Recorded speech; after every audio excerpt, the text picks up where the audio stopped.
There we go. Now the camera's on me. Joining me now is the man, the myth, the legend, the man who made John Cena, Kenny Bolin. How you doing, Kenny? Damn. You were doing so good.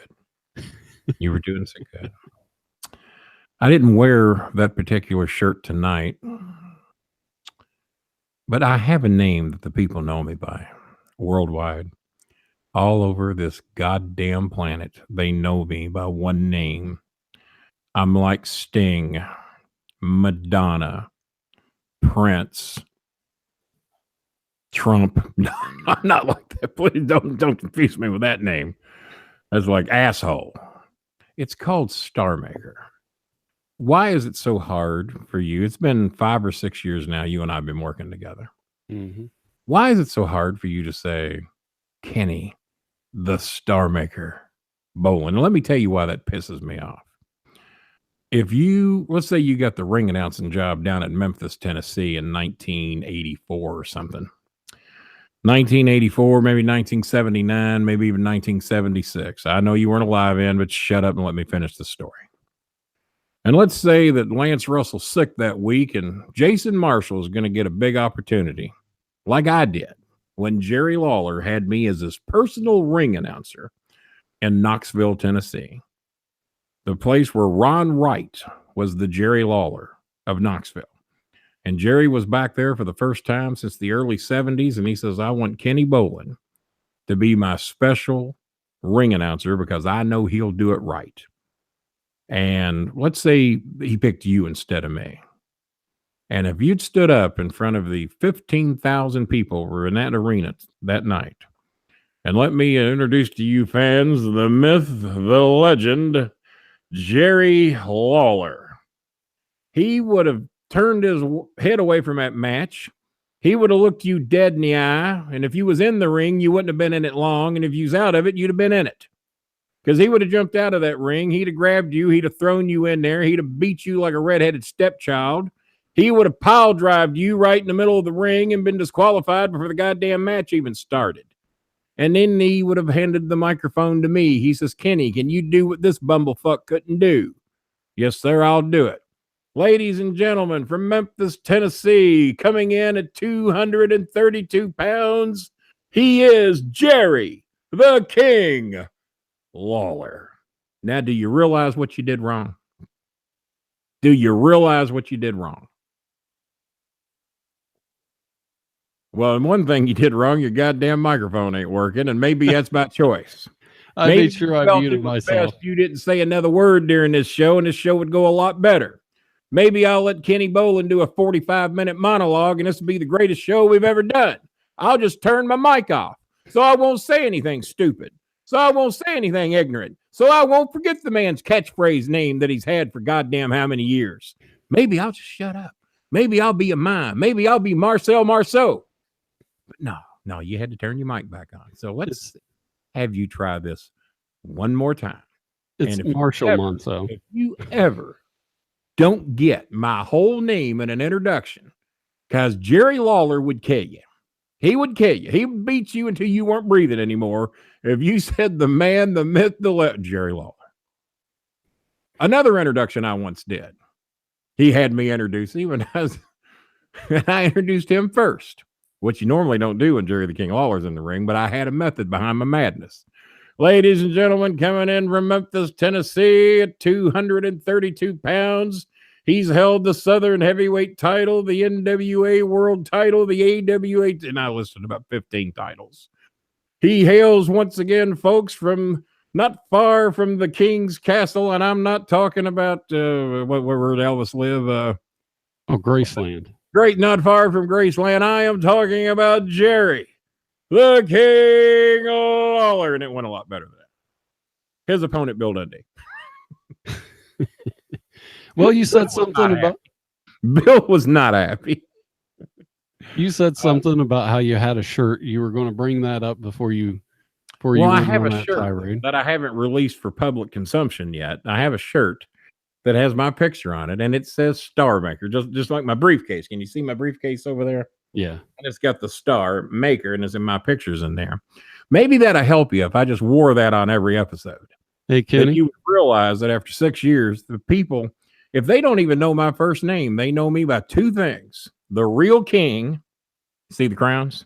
See the new red one? Is that a lovely crown? You like the red crown over there? Yeah, it looks nice. Used to be the black one sitting over there, but now the red one is. As a matter of fact, the black one's sitting on my coffee table. Another crown mysteriously shows up at my home near my birthday from Memphis, Tennessee. I wonder who sent it. You talk about passing the torch, son. Jerry Lawler's doing everything he can to pass that torch to me, but he never puts his name on it. He just comes from Memphis. A crown in a box, not to be confused with that Saturday Night Live skit. It's a crown in a box. It's not a cock in a box. And, but you got to get it right, Jason. Kenny, get it right. While you were talking about a shirt, it reminded me, most people, if you're watching YouTube, you've seen that I just had a plain black shirt. I have a shirt for you, Kenny. Can you see it? I can. I got to bring it back to me. Oh, okay. I see what you're saying. I see. That's just for you, buddy. You're just trying to secure that job over there is what you're trying to do. All right. I like a little sass in you little punk co-host that think you big deals and don't think I'll replace you. I think I got a bit of a reputation rolling in on this network. I know you assume, because every time I go somewhere new, a new host comes along. So you probably thought, well, he just offered the job to his attorney, Christian Muscagni. I guess I'm out. He's new network, new logo. There he goes. He's gone. Fuck him. He can have the goddamn thing. I was well past my stay anyway. I'd done 3 shows with it. That's more than a lot of people. More than a lot of people have done. So no, we're very happy with you. We here at the alley, me and the kitty. I see the kitty over there looks pretty happy. Has that cat become the new Black Prince? I think so. Black Chris, because it seems like Black Chris shows up on a lot of my shows. He used to be known as Two Cow, but Prince quit showing up, so they just named him Black Chris. And Black Chris, he's certainly far more popular than White Chris. I know that. But I keep forgetting, this ain't my show. I shouldn't have interrupted you. Yeah, I should have. And the cat's now sitting. No, he's got his prime spot. Well, would you look at that? Just hogging up the whole damn show.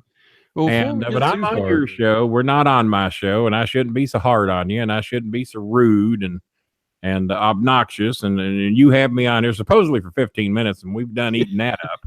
So let's get on to what you got me on here for. Have we ever only talked for 15 minutes? Ever? It's never I happened. don't think so. I still got 2 ball games. Well, I got to watch the U of L game. If you fuck these up for me, I will come to Dayton tonight. I still got to watch the Duke game. Did you see how we lost to Virginia? No, I didn't see any of the games. Listen to this shit. We had a 4-point lead. You know anything about college basketball? Not really. You know anything about basketball at all? Mm-hmm. All right. I know you know enough to know this. Louisville has a 4-point lead with 0.9 seconds on the clock. Did we win or did we lose? On paper, you almost have to win, right? On paper, you have to win. But no. We fouled the guy shooting a 3 with Jesus, I was going to say. But we got a 4-point lead. So you would think, all right, motherfucker going to step up there, knocks down all 3. Who gives a shit? Inbound the ball, game over. So he hits the first one. He hits the second one. This is the Virginia guy. And, of course, he's got to miss the third on purpose and then hope somebody can jump up there and tap it in. So he does that, and he misses, but they blow the whistle and call it a lane violation. Somebody was in the lane early. So it looks like Louisville's won the game. But, oh, no. Now we have to inbound the ball. And the referee points to Ding Adele. Dumb Adele is what they're calling him now in Louisville, but Ding Adele is what he was known as until that game. And the referee points to the floor. And when the referee does that, means you can't move. This is an inbound situation. This is not after a made basket. You cannot move. He pointed to the floor. Seconds after the referee hands Ding Adele, a.k.a. Dumb Adele, the ball, he looks around. He's having trouble getting it in, so he runs down the baseline. Referee blows the whistle. You moron. I told you couldn't run the baseline. Virginia's ball. So now there's all kinds of confusion and arguing going on. But while all the confusement and argument is going on, Virginia's in a huddle making a play. They don't even have any timeouts. So we gave them a free timeout by arguing the call. So they inbound the ball. A large man catches the ball beyond the 3-point line by about 10 feet, I guess. Heaves it up towards the goal. He has to do it immediately. There's 0.9 seconds left. Banks off the very top of the backboard and drops through. 3-pointer, horn sounds, game over. Reviewed the film. He got it off in time. The shot counted. And Louisville Cardinals did what no team had ever done in the history of sports basketball. Not Pee Wee League, not elementary school, not high school, not college, not pro, not the Globetrotters. Nobody had ever lost a game with a 4-point lead and 0.9 seconds remaining. But we fucked that up because we are the champions. We vacated another win. They just took 100 wins from us recently because they said we fucked some whores. And they took our title away from us because we fucked those whores. And a whore wrote a book about it. I forgot the title. A lot of people in Louisville have. I heard it. I probably screwed you too. It was not that book. That was another whore. Another whore wrote that book. So there you go, folks. Only the Louisville Cardinals could blow a 4-point lead where in a league that you only have a 3-point shot with 0.9 seconds remaining. And they had the ball. Unfucking believable. All right, well, there's another 15 minutes. What do you got? Well, I was going to say that officially we are no longer on the Russo brand network as far as the Bolin Alley is concerned. Well, what did you do to fuck that up? It wasn't you. Long story. I thought that was you who fucked that up. No, thankfully it wasn't me. But no, well, yeah, I guess it's good for that. Well, before you, all right, I guess you were on the Russo brand network, but to show you how serious I was about how pissed I was, I gave up 4 shows a week on Podcast One. Now, you were not on those shows. You were on the Russo brand network. I was so pissed, I gave up 4 shows a week on Podcast One to show you how either big a deal I am or how stupid I am. Or how pissed I was. There's 3 choices you have. We may take a poll. All right, so go ahead. So you're about to announce that we're no longer on Russo brand. I guess I fucked it up then. Wasn't you? Thank God. And we have a whole new YouTube channel for the Bolin Alley. And soon that'll have an RSS feed. People can get it on iTunes and other places. And you couldn't get that before on the Russo brand. So that is the advantage of me losing my cool about Jeff Lane and getting real pissed and quitting, because now it actually works out better for the fans, because now, like on Jason's shows, you can get us on, or we'll be getting us on YouTube and Stitcher. And then what are some of the other more popular ones? Because I don't know. TuneIn Radio, hopefully iHeartRadio, but I heard that they're filing for bankruptcy as of yesterday. Really? Yeah. God damn, so I thought they were a big deal. They maybe should quit showing 2-hour specials all the time that they cost a lot of money. Yeah, it might just be one of those restructuring kind of bankruptcies, but I didn't really. Well, if we're there, we're there. If we're not, well, there's lots of other places you can catch us. And, of course, YouTube. And here's the thing I'm real excited about, and I learned this by accident because dumbfuck over here aired a show live about the 10-man that I had no idea was live. And we're just cackling on and just bullshitting, doing shit that we're pretty goddamn sure will never air. And now he starts talking to people in the chat room. I said, what? What do you mean people in the chat? What? How? Well, we're on YouTube Live. Well, it'd been nice to have known that. So by accident, I found out that we can actually do these goddamn shows live, which is pretty cool because the Facebook Live shows, as you've seen, are very popular that I do over there. Mm-hmm. They stomp anybody else on a Russo brand that tries them. They know better than to try to go against me. There's many people at Russo brand that refuse to try and do a Facebook Live every other Monday because guess who they got to go against? And guess who ain't going to see their show? You know why? Because I'm apparently just asshole enough that you people tune in to see what the fuck I got to say. And you, God knows what it'll be. And there's somebody, well, Kenny Bolin uses too strong a language. Well, fuck you. There you go. Fuck you if you don't like strong language. Move on. I'm not trying to be like Cornette or anything. I don't try to just cuss about every goddamn thing. Just shit I'm mad about. Republicans, religion, politics. Speaking of, there's that echo again. It went away. Okay. It's a Google Hangout thing, guys. Sorry. Yeah, just got to deal with it, guys. What do you want for nothing? It'll be taken out of the podcast, but if you're watching on YouTube, you just got to deal with it. Will it? Can you do that? Yeah. But if I get if I get over 100 YouTube subscribers, I'm going to release the lost episode of the Bolin Alley. It was supposed to be the first episode of the current season. It was, but it sucked. Well, it was a lot of fun. We said that we were going to release it, and then we voted to air it, and Chris and Maya voted for the tie, and Tucal refused to vote because he didn't want to piss off either side, and Choco was upstairs asleep like good dogs. So, and the reason I want to get, I think the cat is in transcendental meditation over there. What the fuck is that? Is that some yoga thing that cat's doing? What the hell? Talking to your mic so people can see your stupid cat. He's just sleeping, I think. I don't know. He's sleeping. Lazy fuck. Oh, he heard that.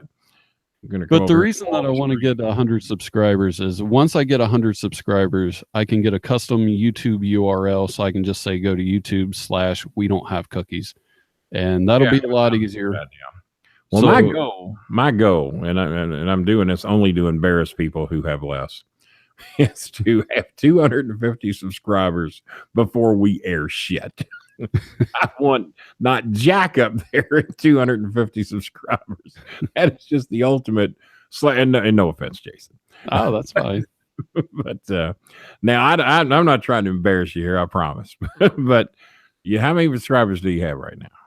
Let's see. Oh, he's looking. Yeah, I gotta look it up. I think because we got to get you to 100, so you'll shut up about it. Yeah. The thing is, I haven't done anything on YouTube until we started doing our Google. Oh, really? Is that the deal? I didn't realize. I thought all your shit went up on YouTube. I didn't know. My podcast stuff did, but most people just, because it's a podcast, a lot of people just listen. And a lot of people just listen to it on iTunes, I'm sure. So it's not totally embarrassing what your YouTube numbers are, because if there's other avenues, and most of my fans have always wanted to hear us on iTunes. So if the YouTube views are down, don't be cracking jokes and acting like, oh, goddamn, they only got 1,000 views, or because iTunes is apparently what everybody likes to listen on, according to what my fan base says. But I like to get at least 3,000 to 5,000 views on YouTube because hopefully they want to see what we're doing. And I realize not everybody, but just to give you an idea, Vince said that when I was doing this shit with Vito and giving him and Jeff Lane shit every week and really talking bad about them and calling them names, and because I was really mad and I meant every goddamn word I was saying, he said that we had a couple of weeks that we had over 300,000 downloads, but I don't think any of those things got 10,000 views or less. I mean, they might have, might even been 5,000 or 6,000. 300,000 downloads on podcast one, but yet maybe 5,000, 6,000 views on YouTube. So there's not really any way to judge. But the video content will be there if you want it. If you want it on iTunes, it'll be there. But it's really hard to contemplate all those, and I know I just used the wrong word, to calculate all those ratings together, because you got Stitcher over here, and you got your iHeartRadio, you got your iTunes, and all these various places, and X amount of people go certain places. So I could see where you could get 100,000 views, but it'd be split up over 10 different viewing options. So yeah, there you go. That sounds like a good lie the Republicans will buy.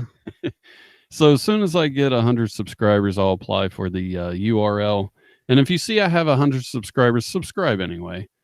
Because just in case somebody drops off, I'll still have weasels out like me or something. Yeah, I'll still have the numbers when I apply. I subscribe to, do you know? I don't know, because some people it doesn't show if they subscribe or not, and then other people I get a notification. How about here? I'll settle this for you right now. How about everybody out there who thinks Jeff Lane sucks, subscribe, and that'll get you over 100. That should do it right there. That should be about 190 by the end of the night. Well, I wanted to play a song for you, Kenny. What's that? I wanted to play a song for you. Somebody made a song for me. Cake by the Ocean? That's my gig. I normally do that. I played a song, I think it's been about 2 or 3 weeks ago now, that somebody sent in that they made for me, but they also made one for you. So we're going to play that right now. Made me a song. Okay. Let me know what you think. Oh, I will. Kenny Bolin. Let me start that over again. I hate it already. You ready? Yeah, I'm ready. And my only Kenny Bolin. Let me. Oh, God. It sounds like a Huckleberry Hound song. God damn it. This is a YouTube exclusive because I don't know how to edit video. You can watch me look through my phone for the song. Oh, is this going to be video? Okay, here we go. There we go. You are my Kenny Bolin, my only Kenny Bolin. You make us happy when you compete in the ring because you always just make us want to sing whenever we hear that ding, ding, ding. What? What? That was for you, Kitty. Did he make that up while taking a shit? I mean, what the hell? That took no effort whatsoever. Certainly no talent. What the hell? Roses are red, violets are blue. I hate Jason Marshall and choo choo choo. See how hard that was? That's about how much effort he put into that song.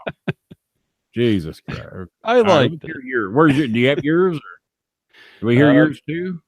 I can play mine in on yours. I'll play mine once we go to break. I'll play that during the break. All right. I had to get your reaction to the song. I thought, oh my God, just horrible.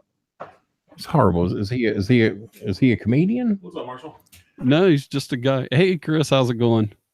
Shoot. You guys recording? I guess you're on your way to work, right? Yeah, you guys recording? Yeah, we're recording. You want to grab a headphone and say hi or something? No, I gotta head out. I'm just taking my cordless. You are. Is he? She's got a cordless. Where's it at? I don't know. Is he bringing this over at home? We're talking about it. Chris, Another YouTube. there's already a exclusive. cordless up there, so let's see if we can find it. How's that? I'll ask her about it. Yeah, you ask, and find my shorts and my pet boa constrictor. I think all that's upstairs. All right. Yeah, he's on his way to work.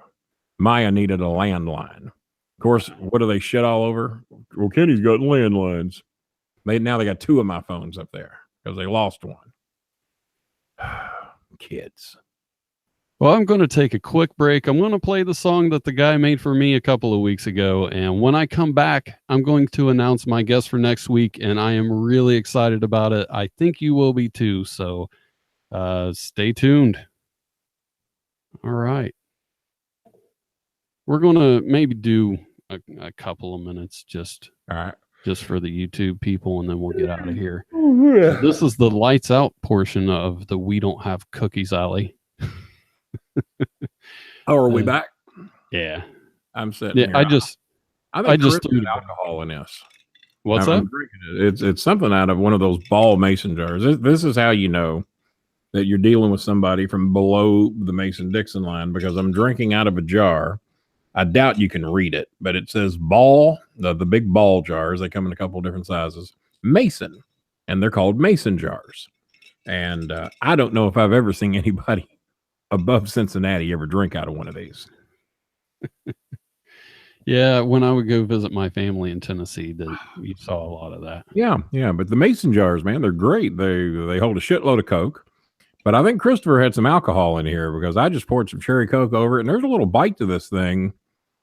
Rum, I don't know what, but there's something in here that ain't normally in there, because this was Chris's jar. He was drinking out of it. And I had 2 canned sodas in here, and there's all kinds of ice and a little bit of whatever he had in there. So I'll just add mine to what he had. And it about filled that sumbitch up, and I took a drink out of it. And I swear to God, I think there was alcohol in there. Not a horrible bite, nothing I'm going to get drunk from, but there's an alcoholic. You've never drank, have you? Never been drunk. I mean, I've drank eggnog and got feeling a little good, as they would say, but no, I've never been drunk. I mean, I drove home and Chris says I drive better when I'm liquored up with some eggnog. Yeah. He says he thinks I focus harder because I'm terrified of Kenny Bolin, who has badmouthed drunk drivers more than anybody in the world, that I'm terrified of being pulled over and getting arrested for drunk driving while drinking a bottle of eggnog on New Year's Eve or Christmas Eve or Christmas Day or Thanksgiving Eve or Thanksgiving Day. I like eggnog and I like the alcohol shit. And Jimmy used to buy me a 6-pack. Well, I didn't get no eggnog this year, and probably ain't gonna get none next year, I guess, unless I buys it myself. What's it going to take to get Kenny Bolin and Jimmy Cornette back together on the bowling alley? I would say that is impossible, because he deserted me 12 days after my mother died, after we had finally got back together after being apart as friends for about 8 or 9 months. And all because his voice got heard on Vince Russo's show. He lost his fucking mind. and hung up on me when he found out it wasn't a rib and that he really was on Vince Russo's show. And Vince was cool enough that he cut Jimmy's voice out, but my reactions, I mean, I guess you saw. Yeah. I wasn't real happy that it had happened. But I answered the phone. I never dreamed he'd talk, but he did. Big mouth fucker. And no, in all honesty, I wouldn't mind patching things up with Jimmy, but I just don't know how we can. I mean, he's fucking bailed on me twice, and he bailed on me when my mother died. I mean, she hadn't been dead 12 days. And I was there every fucking step of the way, even a pallbearer for Jimmy. And he donated nothing to my mom's funeral fund. And he'll tell you that I've got hundreds of thousands of dollars stashed away in green bags all over Louisville, if you hear him tell it. And so I didn't really want anything from him anyway. The fans offered to help, and I asked them to help, to be honest with you, because funerals are goddamn expensive. And you know, if people could pitch in $20 here and there, and there were many of them, man, that pitched in 200. One guy pitched in 300. We had 3 people pitching, said they were pitching in 500. None of the 3 came through with it. So I called them out on Facebook last week. I said, there's 3 guys that promised they were sending $500. Well, I can have you folks guess how much of the $1,500 actually made it to my PayPal account. I said, I'm not going to name them out or anything. I said, but that's just dirty. You know, if you're not going to donate the money, don't fucking offer. Don't try and look like a big deal in a chat room when you say, hey, King, I'm going to send you $500 for your mom's funeral fund. And so one guy was stupid enough to write and said, yeah, man, I was one of those. And I had intended on sending you that money. And I did send it, but you said you didn't get it. And I said, well, I didn't. I said, you said it was a money order. You can track those. I said, my postal worker says that nothing from New York that looked anything like a money order came to my mailbox. So whatever happened to it, my postman never got it, and it never got cash. And there was a reason. It never fucking got sent.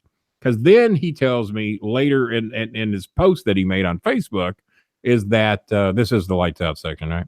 Yeah. That he's come up against some hardship, and that now that they really need that money.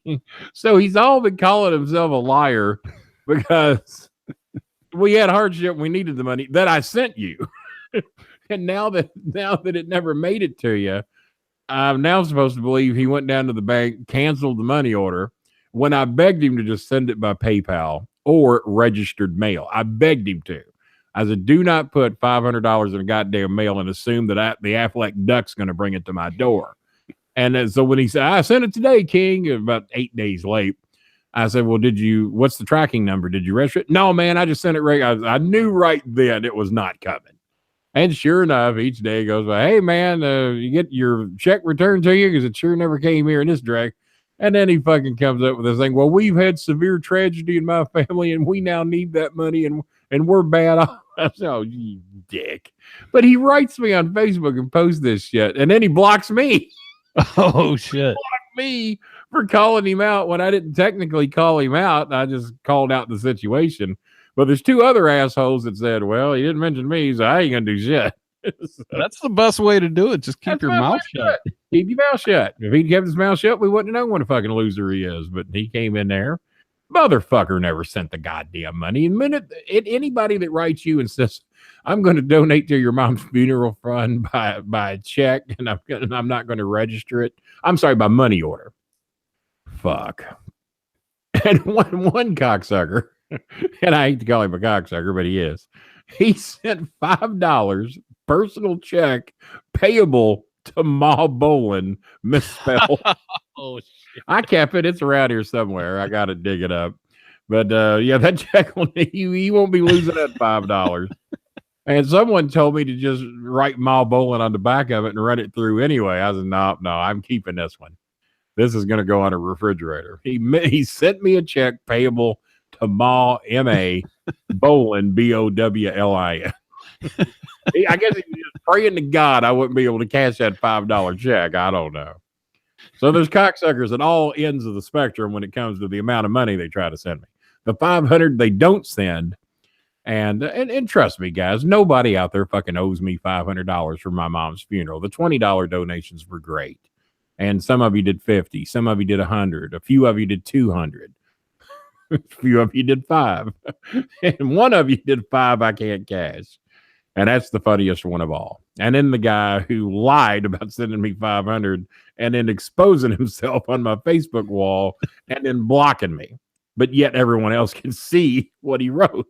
So, idiots. Oh, man. That's a great story. I think all the YouTube viewers got their time's worth out of that. That's an exclusive. I haven't told that story yet. That's a hell of a one. And I think that's a good place to end right now. I'm done. You got a can of Spite? Do I have a can of Spite? Have you seen the mood I've been in lately? I always have a can of Spite right here. Let's end on a close up with the Spite with the I did say good day in the Jim Cornette voice.